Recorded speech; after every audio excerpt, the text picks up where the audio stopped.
Fatin. Halo, kenalin aku Rara.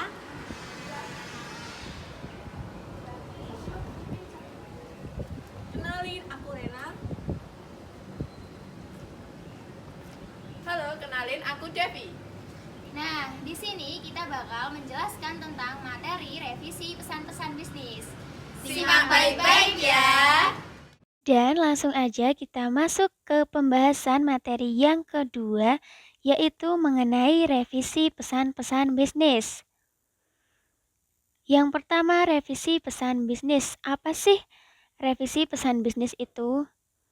Jadi, revisi pesan bisnis adalah perbaikan pesan bisnis agar pesan bisnis yang telah direncanakan dan dibuat dapat ditinjau ulang atau dapat disempurnakan untuk menghindari adanya kesalahan nih.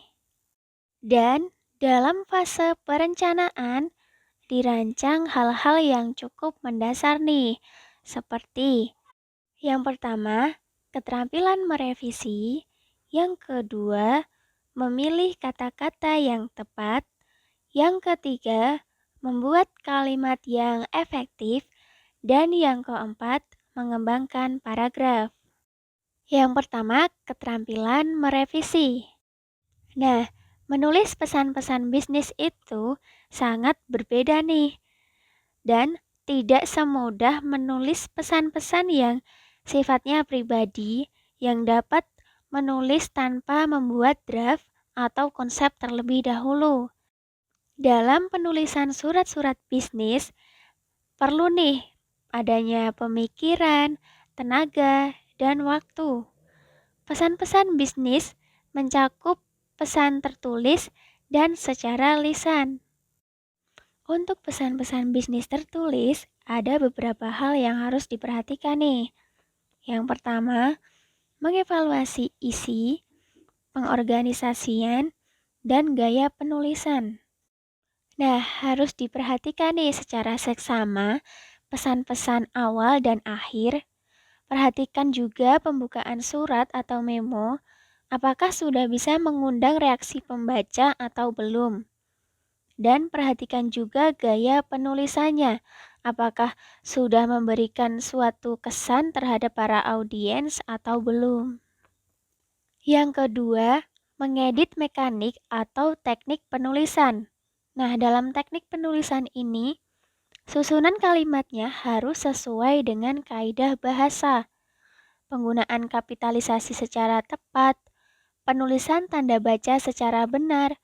Perhatikan juga nih makna keutuhan suatu kalimat dan perhatikan pengulangan kata yang tidak tepat. Dan yang ketiga, yaitu mengedit format dan layout. Nah, untuk mengedit format dan layout secara keseluruhan nih, mengacu pada tata bahasa, ejaan, kesalahan-kesalahan tulis, dan tanda baca.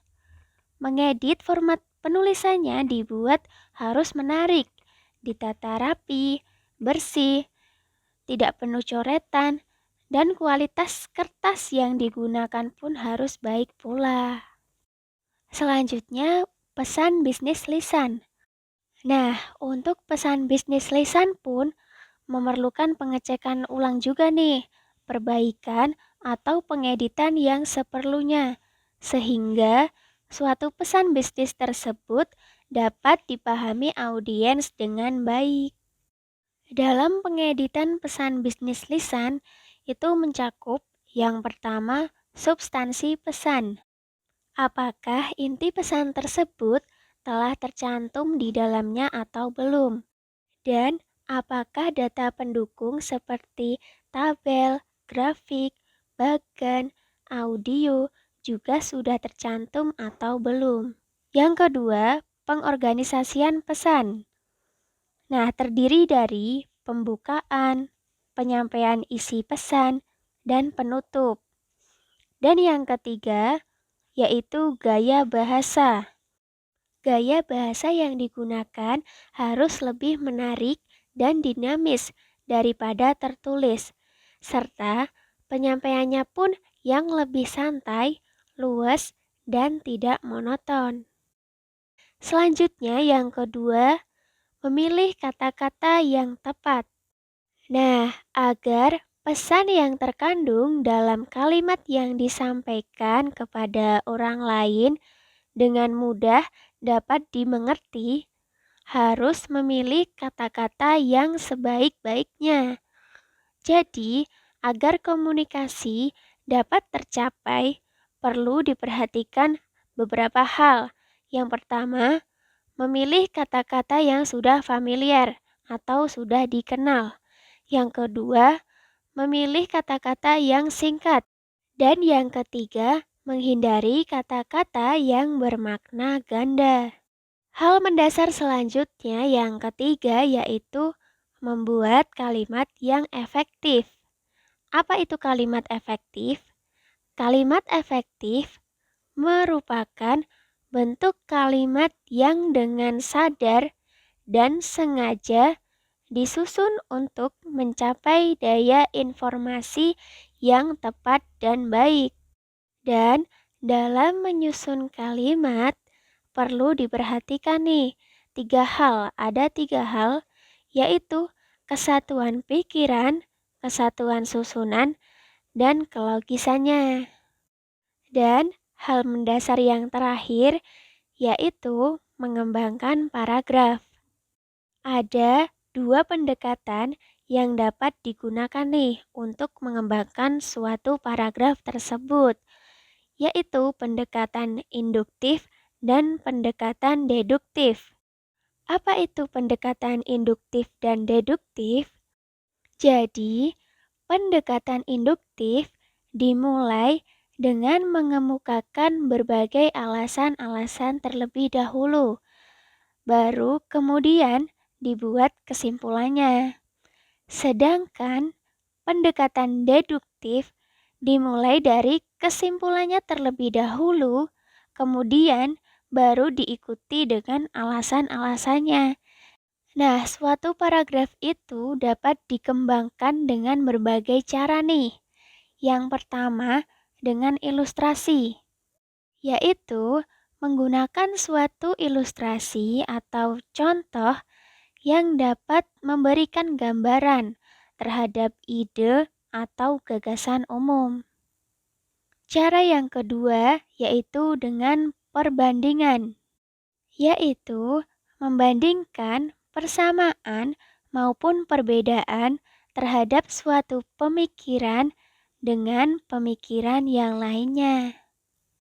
Cara yang ketiga yaitu dengan pembahasan sebab akibat. Nah, kita dapat memfokuskan perhatian pada alasan-alasan mengenai suatu hal.